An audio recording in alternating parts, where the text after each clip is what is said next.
बड़े भाई श्री राहुल गांधी जी, मंच पर विराजमान सभी वरिष्ठ नेतागण, सभी कांग्रेस के महासचिव, इंचार्ज सचिव, पीसीसी के अध्यक्ष, माननीय मुख्यमंत्री जी, सबका इस सभा में आज बहुत बहुत स्वागत। और मेरे प्यारे कार्यकर्ता भाइयों और बहनों,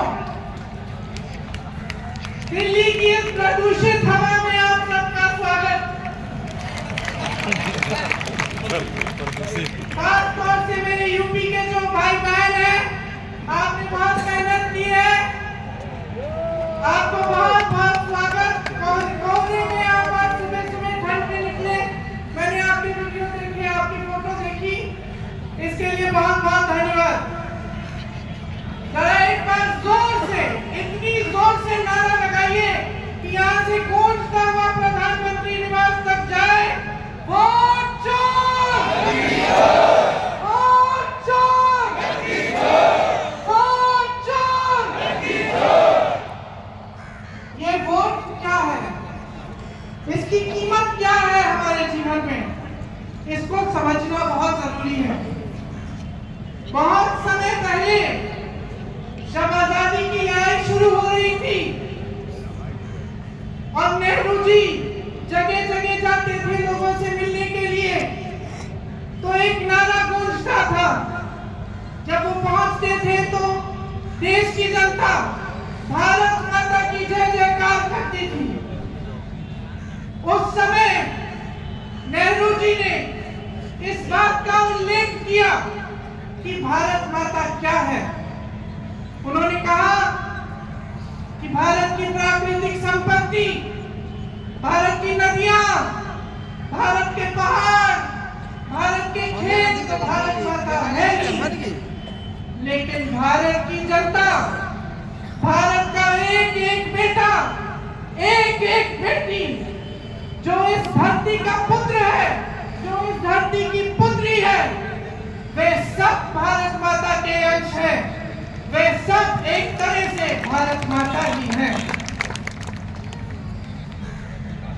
और इसी सोच, इसी भावना ने हमारे संविधान को बनाया।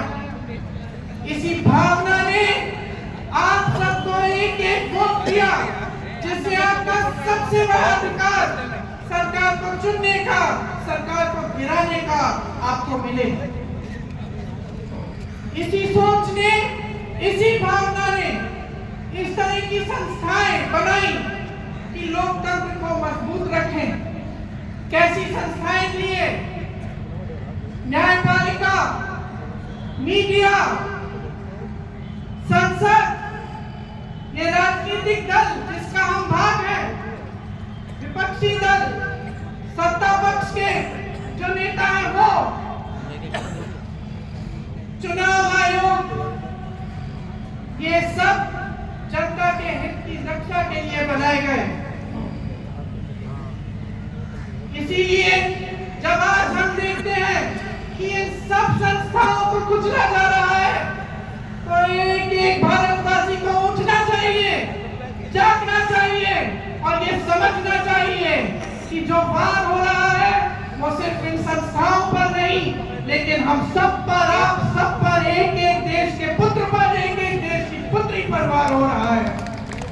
और इसे समझना बहुत ज्यादा जरूरी है। आज न्यायपालिका दबाव में है। सारी मीडिया, मेरे भाई बहन मीडिया के जो यहाँ खड़े हैं, बेचारे मजबूर हैं। सारी मीडिया या अडानी जी की है या अंबानी जी की है। आज परिस्थितियां ये है कि पिछले आम चुनाव में मुख्यमंत्रियों को जेल में डाला गया, कांग्रेस पार्टी का बैंक अकाउंट बंद कर दिया गया, भ्रष्टाचार के नाम पे तरह तरह के इल्जाम लगाए गए जिसका कोई प्रमाण नहीं है। ईडी भेजी, इनकम टैक्स भेजा, सीबीआई भेजी, और जैसे जैसे जिनका दिल कमजोर था, जो सह नहीं पाए, वो इसकी उनकी पार्टी में शामिल हो गए, वैसे वैसे इनकी वॉशिंग मशीन उनको धोकर उनको पाक बनाती रही। आज संसद को देखिए, संसद को देखिए, मुश्किल से एक सत्र में एक दो बहस होती है। और जब हमने कहा, राहुल जी ने मुद्दा उठाया, खड़गे जी ने मुद्दा उठाया कि हमें बहस करनी है चुनाव पे, एसआईआर पे, जिस तरह से वोट चोरी हो रही है उस पे, तो घबरा गए, मानी नहीं बात। अंत में जाकर कैसे माने कि हम वंदे मातरम पर भी चर्चा करेंगे। तो हम संसद में ये बहस करते रहे कि राष्ट्रगीत किसका है, राष्ट्रगीत कैसे बना, राष्ट्रगीत क्यों बना, और जो बड़ी बड़ी समस्याएं हैं जिससे आप जूझ रहे हो, बेरोजगारी, महंगाई, पेपर लीक, उसके बारे में चर्चा करने की हिम्मत नहीं है। हिम्मत क्यों नहीं है?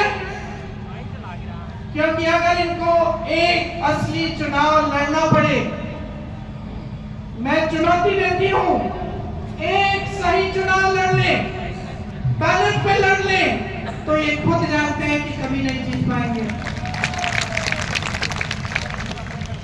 आज आपको मायूस होने की जरूरत नहीं है कि बिहार का चुनाव हार गए, क्योंकि पूरा देश देख रहा है कि ये चोरी से जीतते हैं।